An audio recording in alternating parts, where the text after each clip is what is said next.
Hi everyone, I'm Christy Hajela, Assistant Curator at the Crocker Art Museum.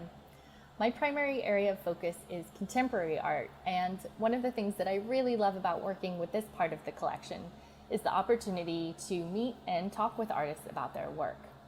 So today I wanted to introduce you to the artist Crystal Morey, whose work was very recently acquired for the museum. Her piece is titled Venus on the Waves, and it's the first work we have by the artist in our permanent collection.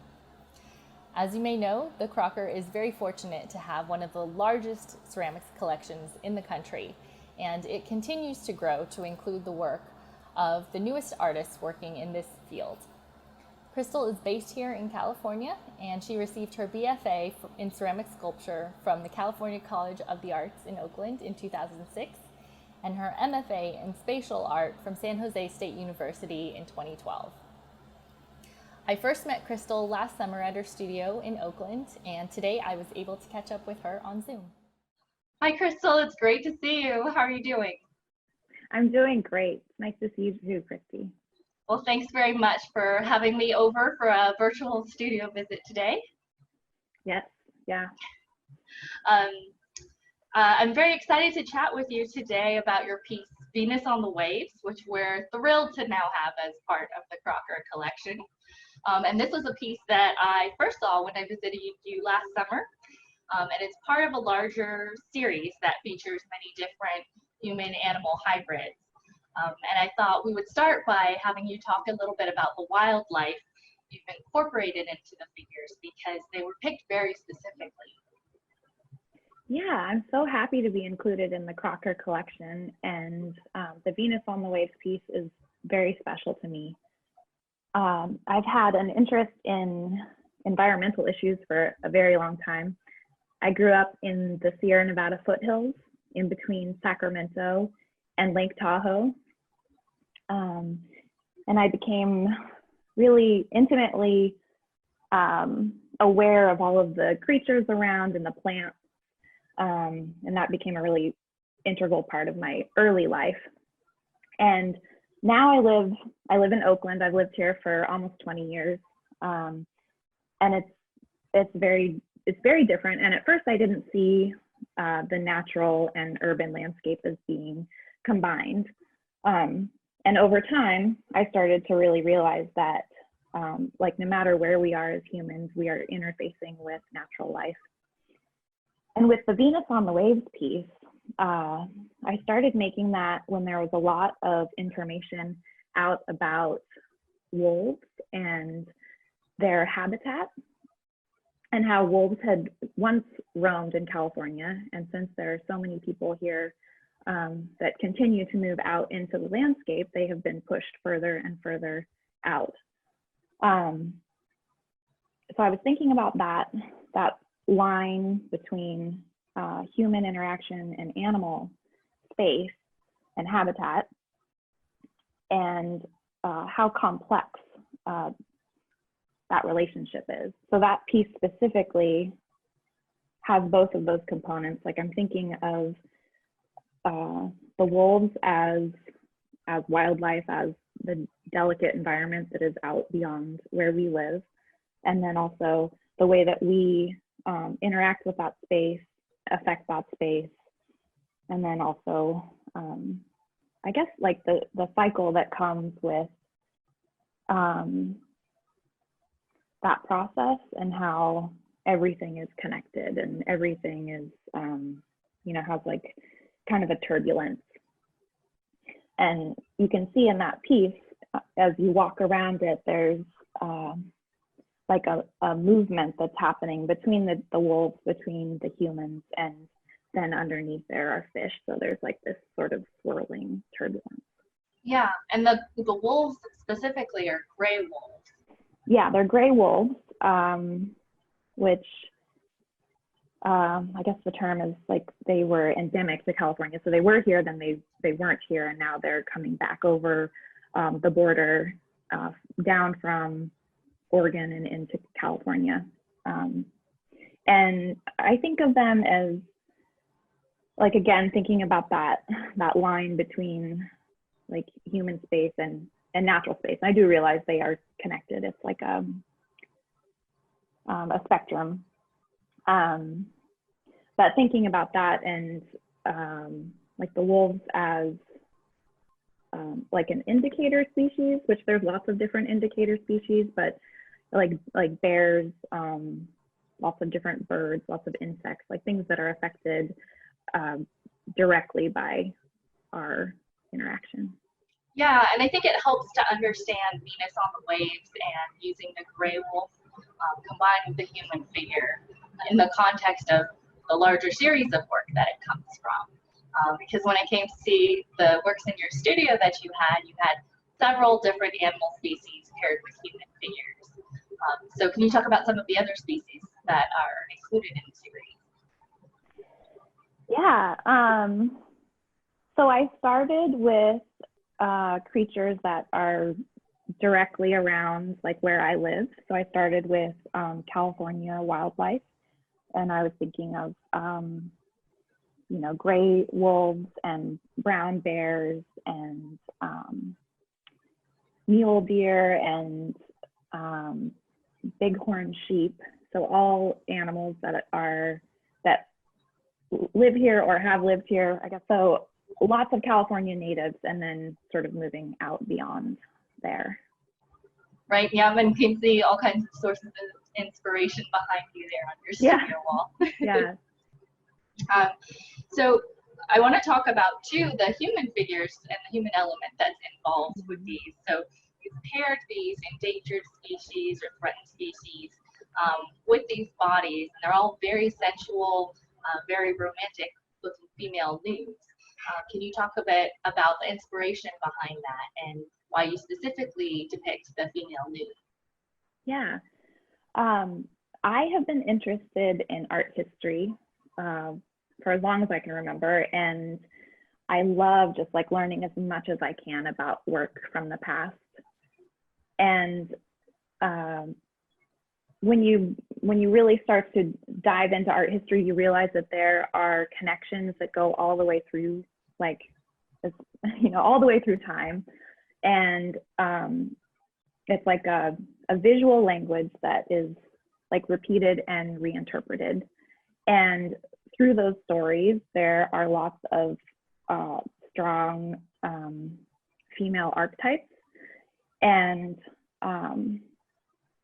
I find them really interesting, and I find them really inspiring. I've been interested in the idea of the Venus for a long time, which is, you know, the goddess who comes from the ocean and is the giver of like life and natural growth and beauty. And so for a long time I was interested in that, and seeing these really like powerful figures that are connected to the natural world and symbolic of a lot of different things, but like I think nature, growth, like humanity. So I was interested in that and looking through art history, and specifically the summer before I started making the Venus on the Waves piece at the Crocker, I was looking into the history of porcelain and the beginnings of porcelain manufactories in the 18th century in Europe. And at that time, there was a wonderful crossover between like artisans and painters and porcelain work. So that was in the back of my mind. And there was an incredible show at the Legion of Honor. It was 18th century European art. And I went, and I was so excited just to like see what was there. And there was a beautiful François Boucher painting that was part of 5 panels. They're floor to ceiling, and one of them was a Venus on, or it was called Venus on the Waves, and this beautiful painting of a Venus, and she's floating in, like sort of riding these waves into the surf, and there are sea creatures that are coming out of the waves. They're like half water, half animal. And it has this really serene feel on the surface, and then you can also see that there is like turbulence underneath. And that painting became a jumping off point for me. And so in that painting, I was thinking about the romanticism of nature, like the way that it was depicted at that time, and also brought through in the porcelain work at the time. It's very like opulent and decadent and romantic. And so I was thinking about that. And then I was also thinking about like what is underneath that water, and coming at the painting from a contemporary point of view of, you know, thinking about our oceans and the ways that they're being polluted and changing with like global warming and ocean acidification, and how, you know, when you look at the ocean, you can't see that, but we know that is happening through science. And can you talk a little bit too about using porcelain and working in porcelain? Because I think one of the things that really lends itself to the sensual nature of your work, and we can see some of your work that you're creating right now in the background there. Oh, yeah. One of the things that lends itself to that sensual nature is the medium that you use, and you use unglazed porcelain. You don't add anything to it after you completed the firing. And can you talk a little bit about how you first came to start working in that medium? Yeah. So way back, I was a painter and interested in realism. And I started to work in clay and realized that I could really render in, you know, in 3 dimensions. And I found that really interesting. And so I pursued ceramic sculpture, and I went to graduate school. And I started really pushing myself at that point, and realizing that, you know, in ceramics, there are so many different directions you can go, and there's so many ways of finishing what you're creating. And my true interest is in like just directly capturing my mark. Like I hand build, and I want that raw surface. So I was trying to think of like what material would capture that. And I was trying all different kinds of clays, and I came upon porcelain, and I started to work with it. And it's a really difficult clay body. And I was using my old clay techniques of like, you know, adding extra water and doing all the wrong things. And it just so happened that, so I was in graduate school, and we had a visiting artist, Chris Anthony. And I just decided, I was like, I'm gonna ask her maybe just a little bit about how she's firing. So I did that, and she is so generous and so knowledgeable, and started to sort of plant some seeds for me about how I could work larger and how I could start to master the properties of porcelain. So I took that knowledge that she was so generous to give, and then it's just been like practice and trial and error and learning from my mistakes, and pushing forward, that has allowed me to get to this point where I'm able to make larger works out of a clay body that is typically not a clay body that you would hand build with. So in talking about kind of the connections between artists in the ceramics world, you are an artist based here on the West Coast and in the Bay Area, and the foundations for contemporary ceramics have very strong roots in our region, particularly in Sacramento and Davis. But you also exhibit your work out on the East Coast. And so I'm curious to know if you find that the ceramic scene differs on the two coasts, and if so, in what ways? Yeah, that's a great question. I think that overall the ceramics world is pretty small, and it has a really strong community, which is wonderful, a really giving community. And as far as the differences, I mean, California ceramics have a really strong history, rooted in you know, the California funk movement, and then influenced by Bay Area figurative painting. And now I feel like there's a strong narrative base in ceramics here. Like, it's narrative, it's representational, and there's like a whimsical quality to it, like almost surrealist, I would say, in some ways. And I think I fit into that. And then, yeah, on the West Coast, or sorry, on the East Coast, I think that there is a stronger connection to European ceramics and history. I've had the pleasure of working with Leslie Farron and her gallery, and like the work that she shows is really crisp and smart and very modern, I feel like, and definitely has those connections to Europe. And yeah, and here there's definitely more of an emphasis on I guess narrative work. Yeah. I want to jump backwards a little bit because you mentioned your beginnings as a painter, and I was curious to know a little bit more about the transition from painting to ceramics in your work.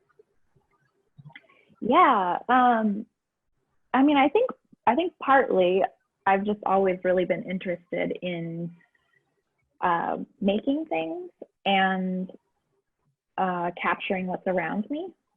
Also, I guess, expressing what's in my mind. And early on, painting and drawing is just like the most accessible way, I think, for anyone to be creative, because you can just pick up some paper and paint or pencils. And so that's what was available to me. And my sculpting started to happen through portraiture. Like, I was interested in sculpting my friends, and I was so obsessed with Renaissance painting and sculpture, and I was wanting to emulate that. So the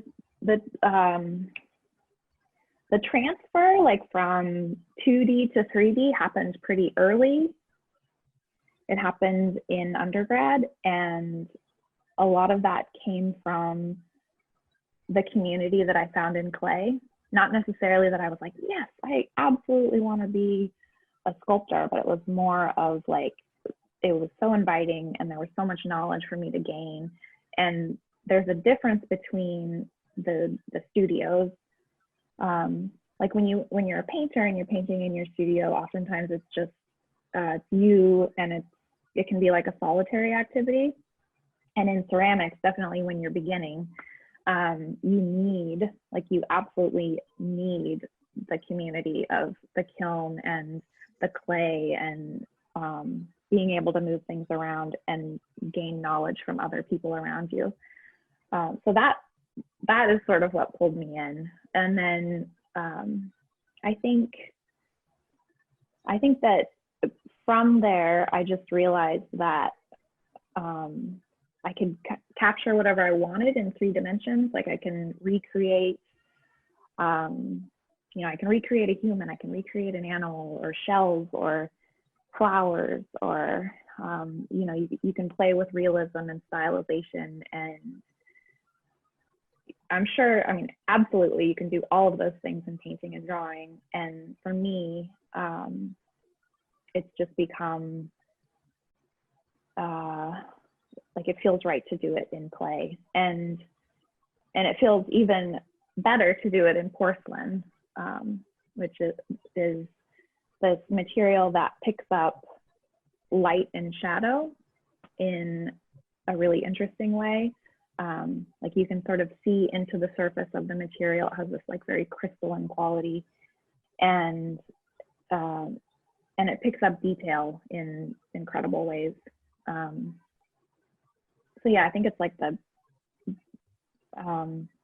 community pulled me in, and all of the knowledge there is to find out about the technical aspects of clay. And then I think what has kept me here is like the ability to make an object that has lots of layers and meaning.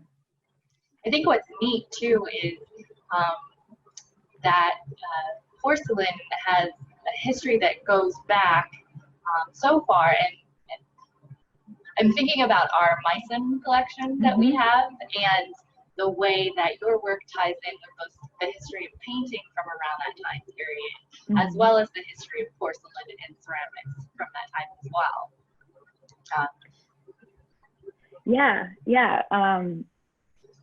Yeah, I love that time period.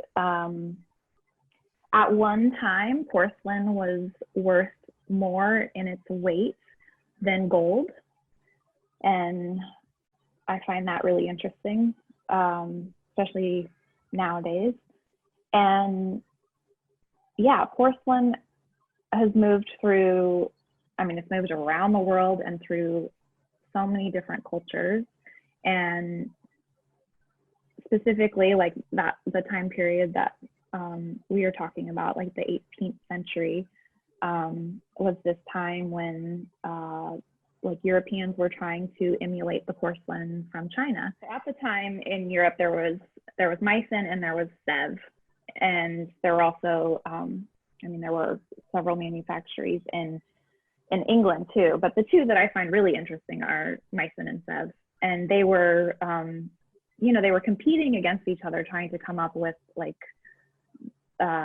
porcelain, like their own recipe for porcelain, since it was like a, you know, like state secrets at the time.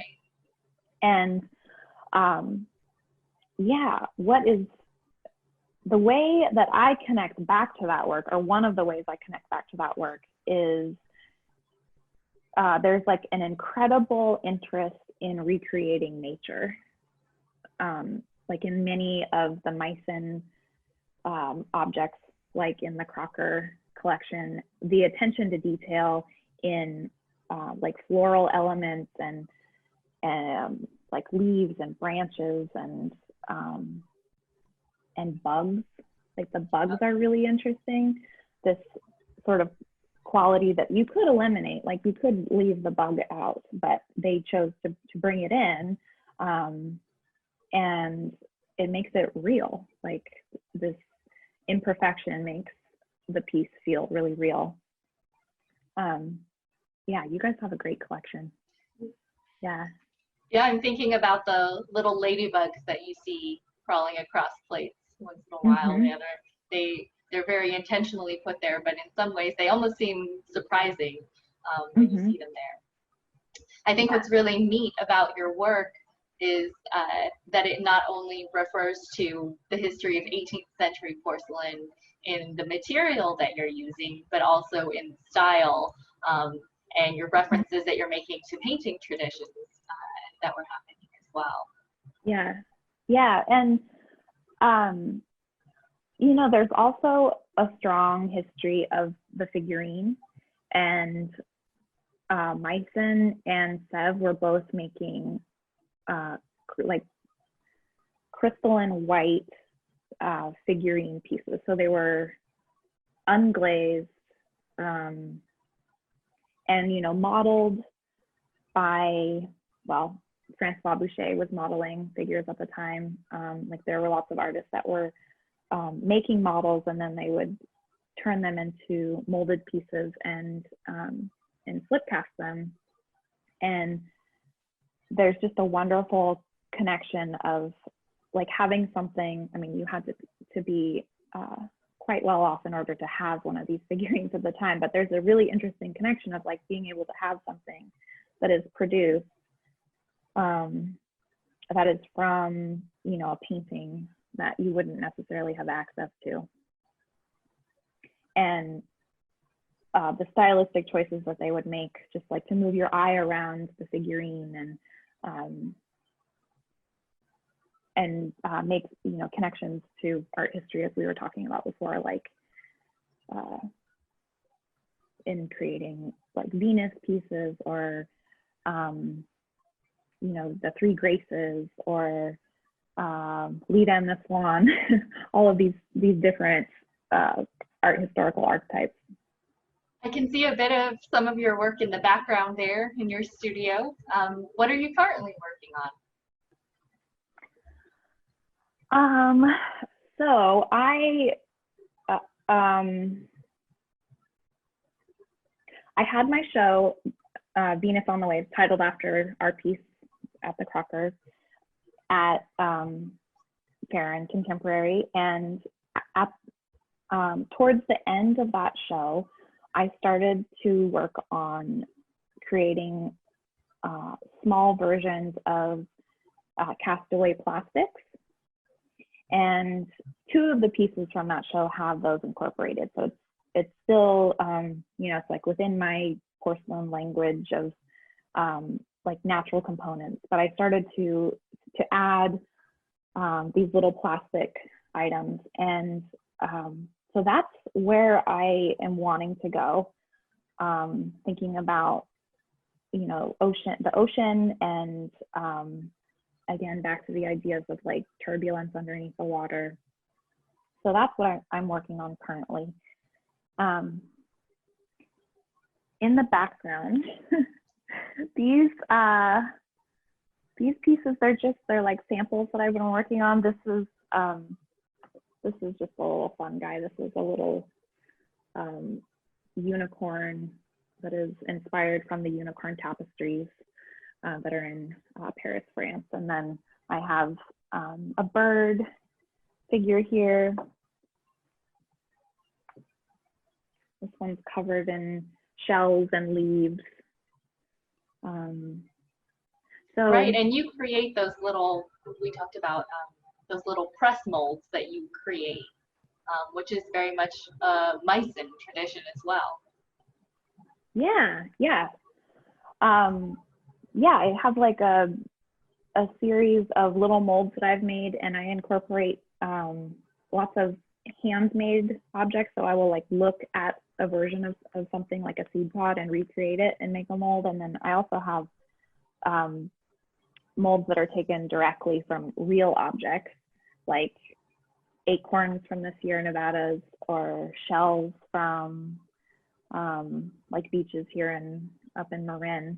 And you have to play on like handmade and also cataloging objects from real life. So yeah, I love that. I love that like layering of objects, and yeah, and so I hope to add in that next layer of visual little objects of human castaway objects. I remember being really surprised when I was researching your work and seeing some of your earlier ceramics, because they are so different from what you have done in your more recent series. So I'm excited to see where your work takes you next. Yeah, me too. Me too. I think I am wedded to porcelain at this point, which I just absolutely love. And I'm also, I'm really excited to see what the future holds. Yeah. Well, Crystal, it's been great to see you and great to catch up with you. I look forward to being able to do an in-person studio visit with you again, and have you come visit us at the Crocker sometime soon. But in the meantime, stay healthy and keep in touch with us. Yes, thank you. Thank you so much for having me. Your questions are so thoughtful, and I really appreciate your time, and I'm just completely honored to be included in the Crocker collection. Well, it's our pleasure. So thanks, Crystal. Take care. Thank you. I hope you've enjoyed getting to know one of the artists whose work is now represented in our collection. And I want to thank you all again for your ongoing support of the Crocker Art Museum. If you're looking for ways to continue to support the museum at this time, we hope you'll register and join us for our online art auction event on July 18th. And in the meantime, bidding for Big Name Small Art and our silent auction are now open online, so be sure to check them out for some great selections. Remember that these events support the Crockers' education programs and exhibitions, which we couldn't continue to do without you. So again, thank you from all of us.